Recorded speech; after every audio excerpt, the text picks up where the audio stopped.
I'm Vin. I'm Sori. This is the Children of Bodom. Yep, for Willie. Oh, he was a Cash App guy. Yep. Tell him about Cash App. So basically, if you want to get a song reacted to, it's $125 your first time, or your second time, and your third time. But after that, you're dropped down to the $75 price. You can do that through PayPal, or you can do it through Cash App. Links are always in the description of our videos. If there's also other options, you can join an alliance on Patreon for as little as $1 a month, and you can work with a team of people, and then that will get songs onto our list, and it influences what songs we react to. And you can also post it in, different forums that we are in. But the two I mentioned before are the ones that are more secure of getting what you want reacted to. Yeah. So this is the Cash App. Sorry guy. Guys, I keep having Braxton Hicks and I'm like trying to say that. Braxton Hicks is a little pre-labor. Yeah. It's about that time. All right. We're at 32 weeks today, right? 32 weeks today. Children of Bodom, hate This one's me. live. Oh, I cannot wait. At Stockholm.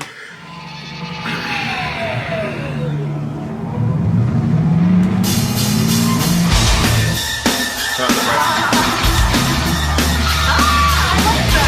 up the brightness, please.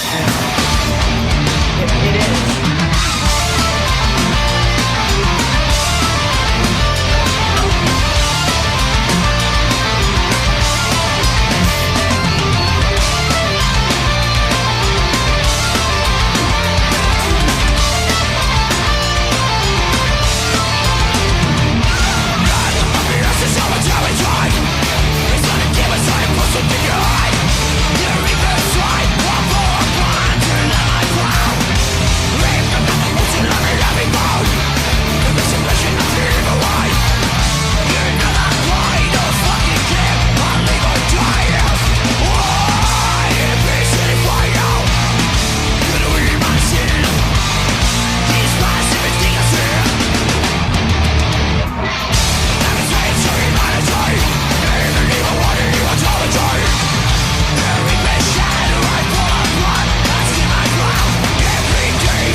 Yeah, Stockholm!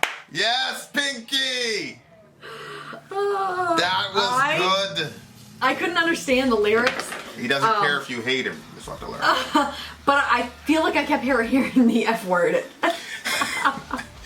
So I'm pulling it up. He did a damn good job. I love the way that the beginning of the song started out. That was fun. These guys are a melodic death metal group. I thought I was certain, hearing the name of the band, Children of Bodom, that they would be a like black metal group. That's exactly what I thought. But they're a melodic death metal group, and so I was like, oh man, I didn't know. You know, I thought it was gonna be a black metal group, so it kind of like threw me off.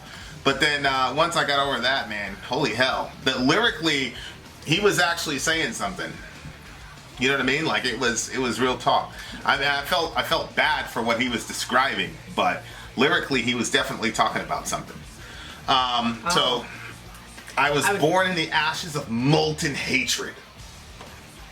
Like raised by demons and abodes of the dead. I'm a big believer in lyrically, like you got to start off like bang. Yeah. Like it's got to be, you know. Yep. And so I was born in ashes of molten hatred. Just kind of sets it up right there.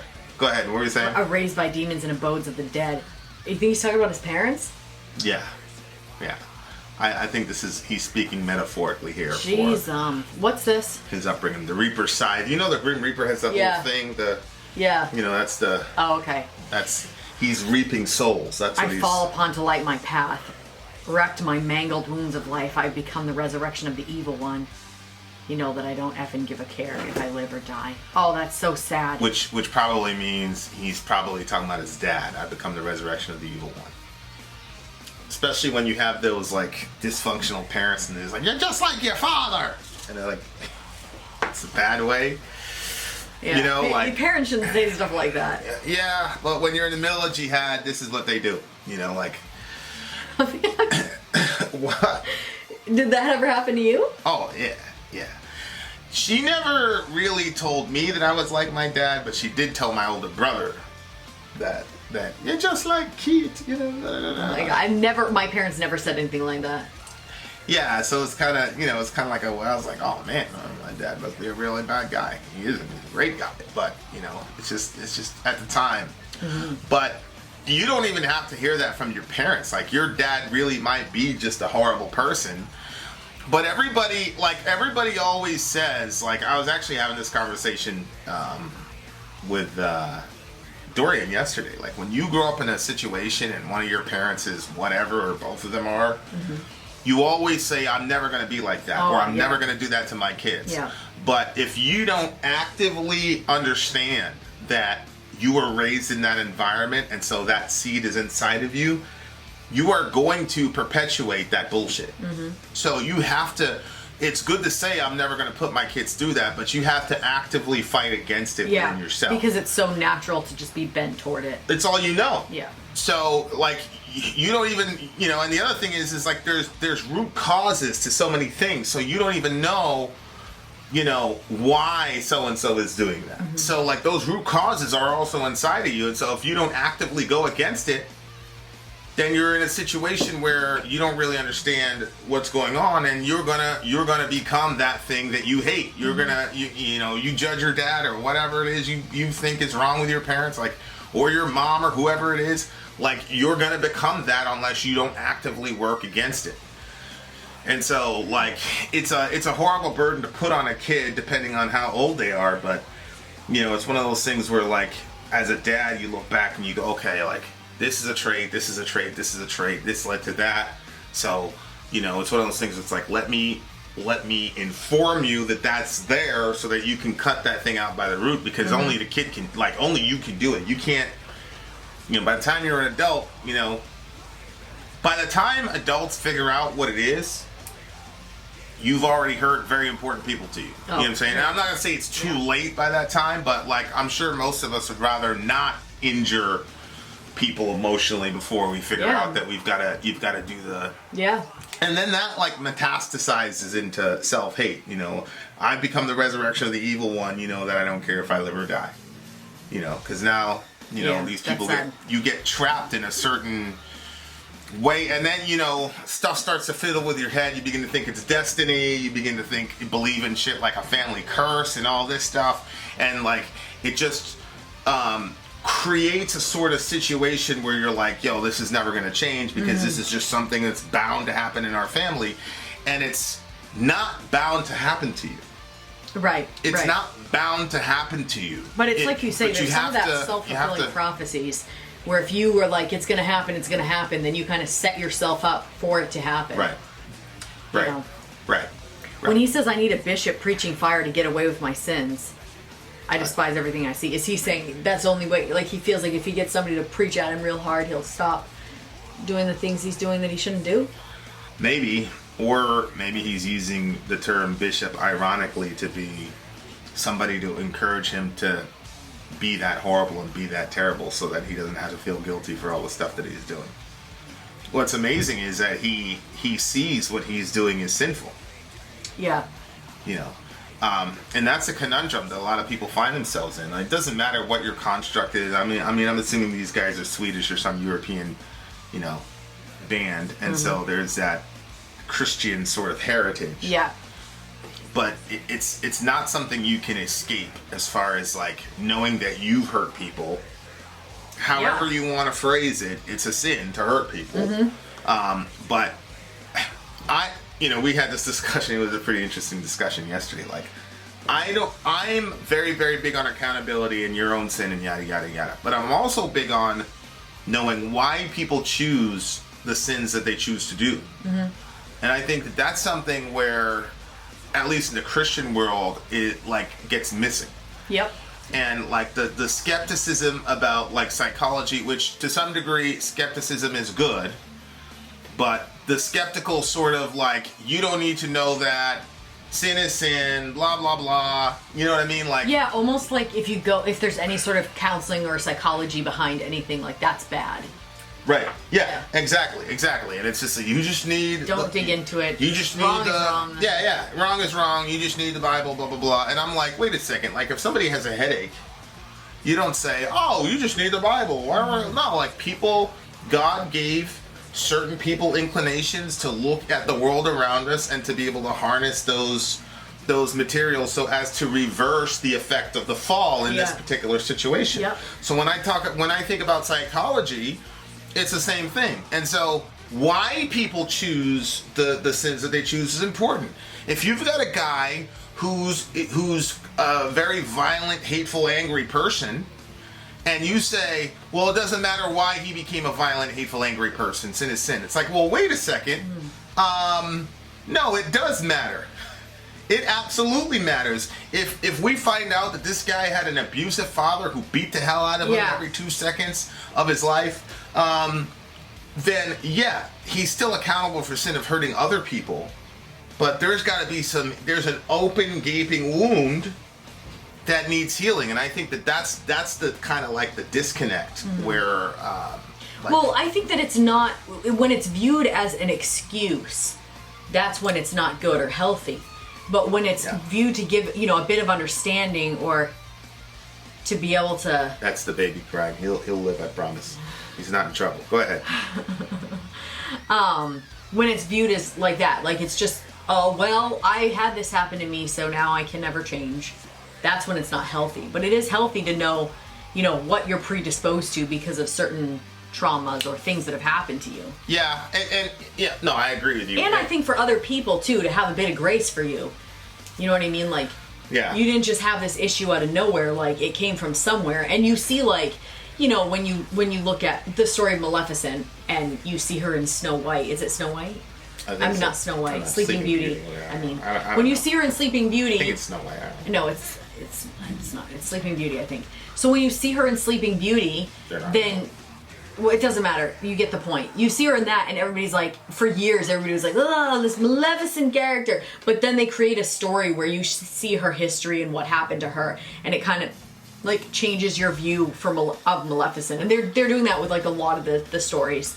But you kind of see things a little differently when you see what happened to the person. When I was a kid, I used to retell these stories. Like I wrote like the true story of the Three Little Pigs.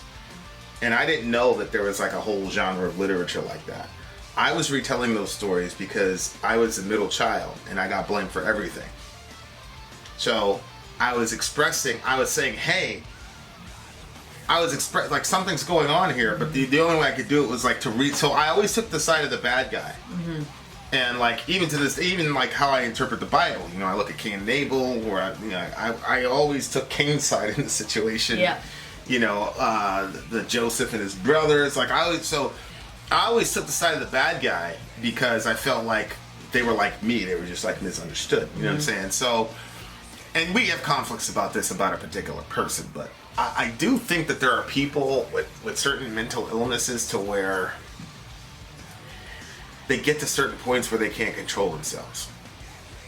And I do think that people are responsible. So, for example, when you're driving a car and you get yourself ossified drunk, you cannot control yourself. There is a point where you can no longer control yourself. True. But we hold people accountable for not being able to control themselves.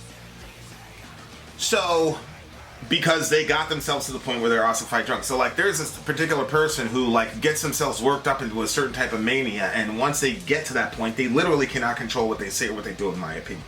You think I'm always making excuses for this person, but like over the years, I've just been like, and maybe it was a coping defense mechanism because I was living with the person, but it just got to the point where I was like, this is as much as this person's gonna be able to do, and they can't change, like period.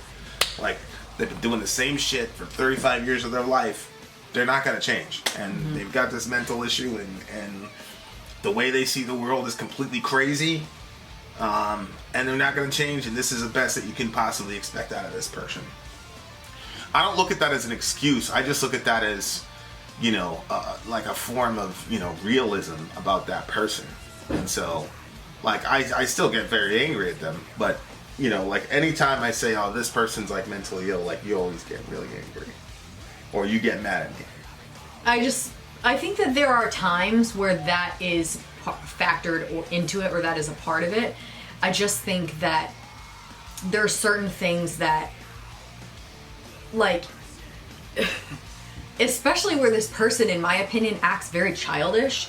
Yeah. So, like, when you're dealing with a child, if they continually get away with stuff, they're going to continue to go do the stuff to get away with it. Right. They're never going to say, you know what, let me reel myself in on that. Like, sometimes you have to ground your kid, or you got to put them in a timeout to show them that, look, there are boundaries here. Like, you can't just do whatever you want in this house. Right. And so I feel like that this person, because they have mental illnesses or mental issues, like, because you don't really know where that line is for them, that they could get away with a lot more stuff because you're thinking, well, they can't help it. And so you don't want to over push them. And so, you know, they get away with more because of that. And you know, yeah, the person was very strategic when they had their outbreaks because nobody knew. That you observed. Nobody knew. That you observed. Yeah. And I was consistently running interference for this person. There's a lot of times when the person was about to have one of their outbreaks, and I either cut a conversation, changed the conversation, or just got up and left and took the person out or whatever. Mm-hmm. So, like, I get what you're saying. Like, but they're surviving. I agree, but got a job. You know what I'm saying? Like, well, here's my thing with that person and just people in that situation. I would rather err on the side of letting them get away with murder than killing them. Yes. Right? Because I don't know definitively where that line is. And I'm like, okay, that means I'm automatically going to err on one side or the other. I'd rather err on the side of being too easy on a person than being too hard on a person. Yeah, I see what you're saying, except that when that person is an adult and their actions affect people smaller than them, then it's like, well, like, you gotta hold, that person needs to be held accountable. Yeah. You know? Yeah, but again, they're an adult. I mean, that's what I'm saying. How do you hold it? You know, it's not like I could put her. No, but just saying, like, you know, that this is not acceptable and not making it like, well, you know. Well, I have. I mean, I never tell her. I know. I never tell her, like, hey, you have a mental illness. Like, I never, like, if you asked her, like, does Vin make allowance for your mental illness? She would say no. Mm-hmm. I only say that when me and you were talking and reviewing a situation, mm-hmm. or when I'm trying to advise you on how to engage that person. Mm-hmm. Then you roll your eyes and you get upset at me, which of course there's other dynamics at play. But I see what you're saying. I think for me, it's like I've grown up around mental illness so much, like diagnosed mental illness so much, whereas you haven't. I haven't. You have grown up around mental illness, I believe, but it wasn't diagnosed, and nobody in the house was cognizant that that was happening. See what I'm saying? Yeah, no, I would agree with that. But nobody was given excuses for any of that either. Right. Like, you were expected to be at a certain level, regardless of how you were feeling. Yeah, I think a lot of people have died that way. Yeah, I mean... You know what I mean? Like, I think, you almost died that way. Yeah, I see what you're saying. Twice. Yeah, I see what you're saying, but at the same time, You know what I mean? I just... So it's like, I really don't have a whole lot of patience for... I know you do. For that. Yeah, I know.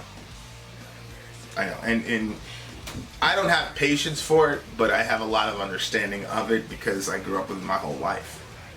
You know, not only myself, but seeing other people and things like that. And you know, so my perspective is always going to be a little bit different. And I think there's something C.S. Lewis said that really like changed my understanding of so many things, where he basically said that he was wondering why, like, people ask this all the time about Christians. Like, there's a lot of people in church that are horrible people or just terrible, and then you've got, you know, atheist guy, and he's the nicest guy in the world. And C.S. Lewis said, yeah, well, the thing is that you don't know how much grace God has assigned a certain person.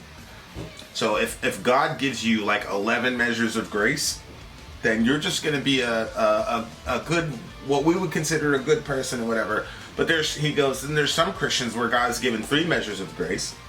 And he basically said it's to test the community to see if they can be gracious to a person that needs that extra 8.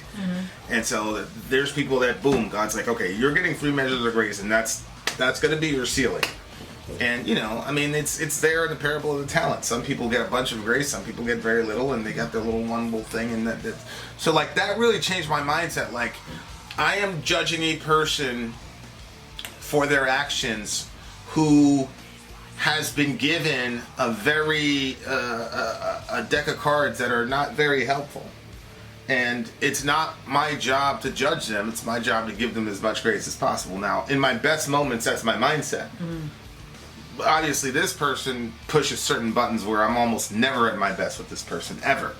But that was like revolutionary in my thinking. Like, you know, like that summer when your mind was all crazy. Like, what if that was your mindset forever, and when you look down the road in 5 years, that was going to be your mindset, and you were stuck in that mindset, and how would you be, and how would you want people around you to? Well, I mean, you know how you wanted people around you to treat you, and you saw how they treated you. You know what I mean? So that's my thing. Is like, when you're dealing with a person like that, it's like you don't know what it's like to be them. Like, you don't know what it's like to have that sort of, you're almost like imprisoned in your own mind. Like, you want to be a better person, but then you've hit this ceiling of who you can be. And I think it's a hard place to be. And people who don't know what that's like, but the thing is that they don't know what it's like to be people that are around them. See, it's like there's not much grace for either one. So they're looking at it like, fuck these people, they don't understand what it's like, yada yada yada, you know. Yeah. I don't care if you hate me, I don't care if I live or die, fuck all of you. And then, you know, they don't have any grace for people around them to realize that, hey, you are causing like a lot of angst, consternation here. But on the other hand, the people that have been given that grace by God, because I believe without God's grace, all of us would be, you know, whatever you want to call it, don't have very much grace for those people because, you know, so... But, you know, I always go back and forth with it because that mentality is also what put my kids in a lot of dangerous situations, you know, with this person. So, you know, and my entire life became about taking care of that person and not taking care of the kids. And that person was the number one priority with everything. And I feel like to this moment that's still the way that she wants it. She still wants to be cared for above the children. And yeah, because that's all she knows from me. Yeah. That's all she knows from me. So I even understand that, you know, and she can't. There's things that she literally cannot see. Like I really don't think she sees certain things. Like based on some of the things she says, it's like, what the hell did you just say? What? So yeah,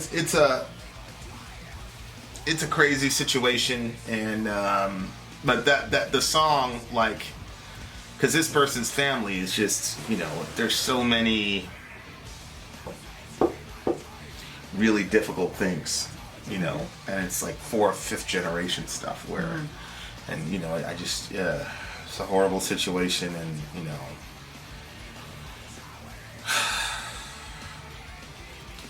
I don't know, man. It's tough stuff, and I'm always, anyway. But anyway, just try to be nice to people, I guess. Do your best to be nice to people, and you know, it's very hard because I'm listening to this song, I'm thinking about that person, but I'm also thinking about Eric Harris and Dylan Klebold, the Columbine killers. Oh yeah. And I was in this, you know, one, you know, and when you look at them and I think about like how lonely they must have been and yada yada yada, I'm like, oh man, I feel really terrible for them. These guys are outsiders. But then I had to watch, you know, for training, whatever, I had to watch what they did. No. And they were not. They were happy. They were, you know, they were full on, in my mind, possessed by spirits, and it was a game. They were happy, and you know, and they had no fear of killing themselves, no hesitation of killing other people. It was just like, wow. So, you know, you're constantly in this sort of, you know, weird. That's so terrible. Yeah. It's just, the whole thing is just very, very tragic. You know, the human condition, you know, you cry for decades, man, if you really think about the stuff that people go through. You know, and that I heard this prayer one time. It was like, you know, God have mercy on the oppressor and the oppressed, the rapist and the raped, and like the guy was just going, it was so offensive, and I'm just like, if you're God, yeah, they're both your kids. Oh god, yeah. So, you know what I mean? And like, the ability to try to find the humanity in the most inhumane actions in people, I think is one of the things in the last 2 or 3 years where God's really like, I kind of move away from was this right or wrong or whatever to why are people doing what they're doing and trying to have a better understanding of them, and you know, all that stuff. So if you're struggling with a lot of mental illness and you've made life a living hell for everybody around you, fuck you very much, but you know, we're not going to give up on you.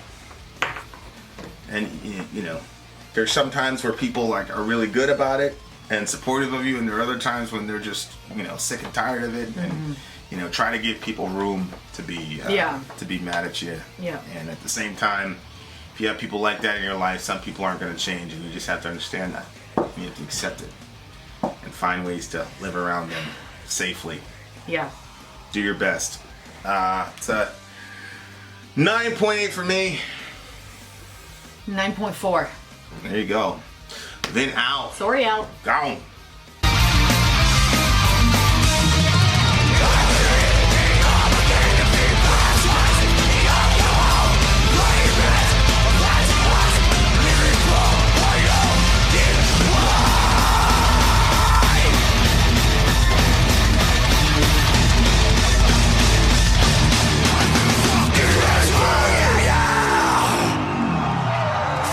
Stockholm!